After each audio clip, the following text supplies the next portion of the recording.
So this is the end of BBC Three, isn't it? It's not the end of BBC Three. It's the beginning of a new BBC Three. A much smaller BBC, though. This has been a difficult decision, but it's also a historic decision because it's the first time we've asked a channel to transform itself to meet the needs that the audiences will have in the future. So this is not the end of BBC Three programming and all the things that people love and care passionately about the BBC Three. It is the beginning of a challenge to BBC Three to say, now move what you do so well into the environment which younger audiences are living in, and an environment where things are on demand, where people are wanting things when they want it, wherever they happen to be. That's the challenge. Now, we've also got a financial challenge, and the financial challenge is a flat license fee with all sorts of other things like S4C, World Service, broadband rollout being put as a charge on the license fee. So we have to make some tough decisions too about how we spend our money, as everybody else in this country is. And as I go round this corporation, I see people who keep saying to me, you know, salami slicing is not going to get to the position that we need to be under this license fee settlement, and that's right. So I've had to make a hard decision, a tough decision. It's strategically right and financially right too. How much is going from the content budget, the programmes from BBC Three? We will end up, we have a budget for BBC Three, a content budget for BBC Three at the moment of somewhere north of £50 million.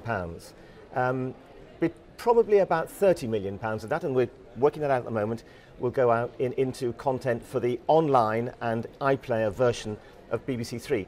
But the other thing that people have to recognise is, I looked, as I have been looking over the past few months, at the budgets, for example, drama on BBC One, and I saw that falling off in a way that I was not satisfied with. So, 30 million of the savings we make from BBC Three will go into drama on BBC One. By the way, younger audiences like drama on BBC One, but I am not prepared to compromise on the quality of what is, I think, at the core of the BBC, which is drama. Why pick on the audience that the BBC struggles with most? And these are younger, the ethnic minorities, and the less affluent who are watching BBC Three.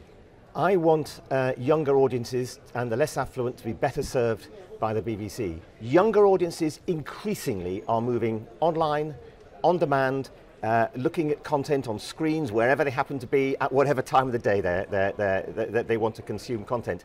And the challenge now is for us to take BBC Three and the brilliance of BBC Three into that world. By the way, we will also ensure that long form, the programming content from BBC Three online in this new world also goes on to BBC One and BBC Two, which is another place for young people and others to go and look at that content as well. So when you look at this as a package in the round, this is emphasising our desire to serve younger audiences better in a way which suits them. Now, I go back. Fewer programmes and harder to reach. That doesn't sound right. Asha Talla said at a stroke you'd made the BBC look older, whiter, more middle class. Well, he's wrong, because the package that we are announcing today is to move BBC Three into the world where young people are, which is on demand, on the iPlayer, on the move, on all sorts of different screens. That is a classic BBC challenge, which in the past we have relished and run with.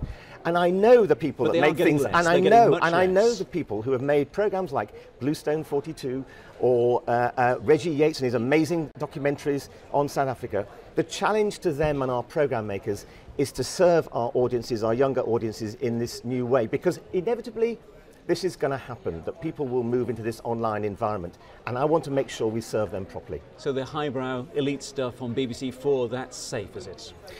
I am moving money from BBC Three content, the content budget at the moment, which is just over £50 million, £30 million of that will go into drama on BBC One. We'll go into drama on BBC One, which is where younger audiences can also see drama, and drama matters to the BBC.